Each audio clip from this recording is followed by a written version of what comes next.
السلام عليكم متابعين مصر زمان.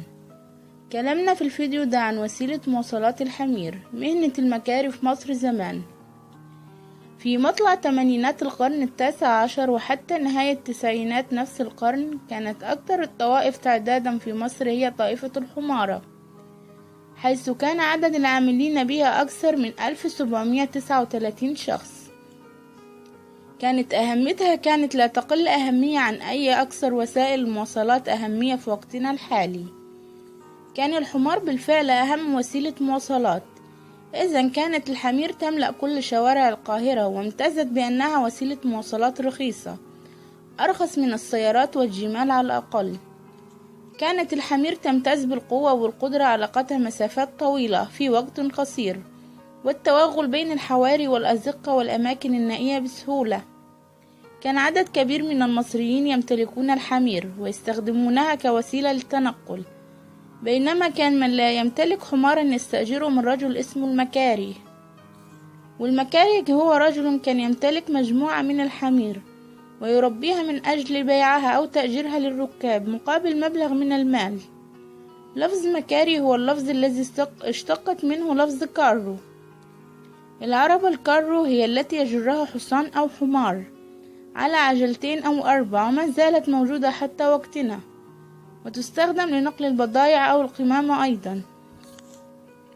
يزين المكاري حماره وينظفه كي يحصل الراكب على خدمة جيدة، ويعود للتعامل معه مرة أخرى، فيضع على ظهر الحمار بردعة محشوة للحصول على مقعد لين، ويغطي مقدمها بالجلد الأحمر ومقعدها بشرائط صوفية ناعمة للحصول على مظهر جميل، ويكون الراكب على مستوى أعلى فيرى الطريق بوضوح.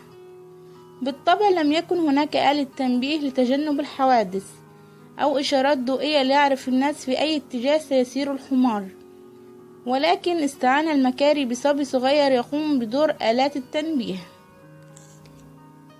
كان هذا الصغير يصاحب الراكب سيرا على قدميه، وهو ينادي على المرة مطالبا بأن يفسحوا الطريق للمرة والحمار وركبه.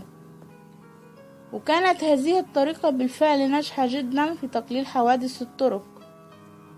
كانت النساء التي تنتمين إلى الطبقة العليا والوسطى تركب الحمير، وتركب على بردعة مغطاة بسجادة مرتفعة وعريضة عن البردعة العادية، ويسير بجانبهم رجل أو 2 للحماية، بينما كان يركب الأغنياء من التجار وكبار العلماء البغال.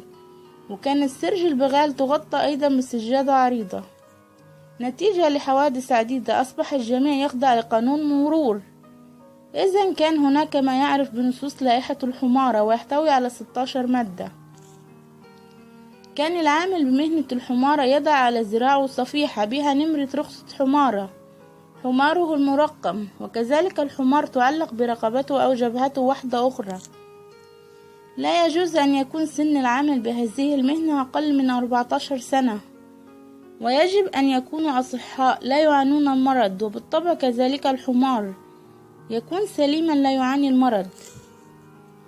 كان هناك خط سير محدد للحمير وأماكن مخصصة للسير والانتظار أيضا، بحيث لا يسمح لأي منهم أن يخترق النظام والصف ويسير بشكل عشوائي كما يريد.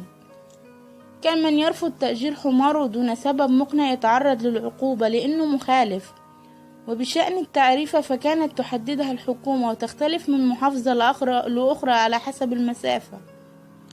على سبيل المثال كانت الأجرة في محافظة الشرقية 25 مليما بالنهار و35 مليما في الليل عن الساعة الواحدة، وكان هناك زيادة 5 ملاليم كمقابل عن كل ربع ساعة تزيد عن المدة المحددة.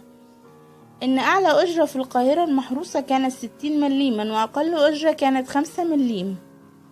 كان من يضرب الحمار بقسوة أو يمهله يعاقب أيضا، وممنوع نقل الجثث على ظهر الحمير إلا لو كان بطلب حكومي.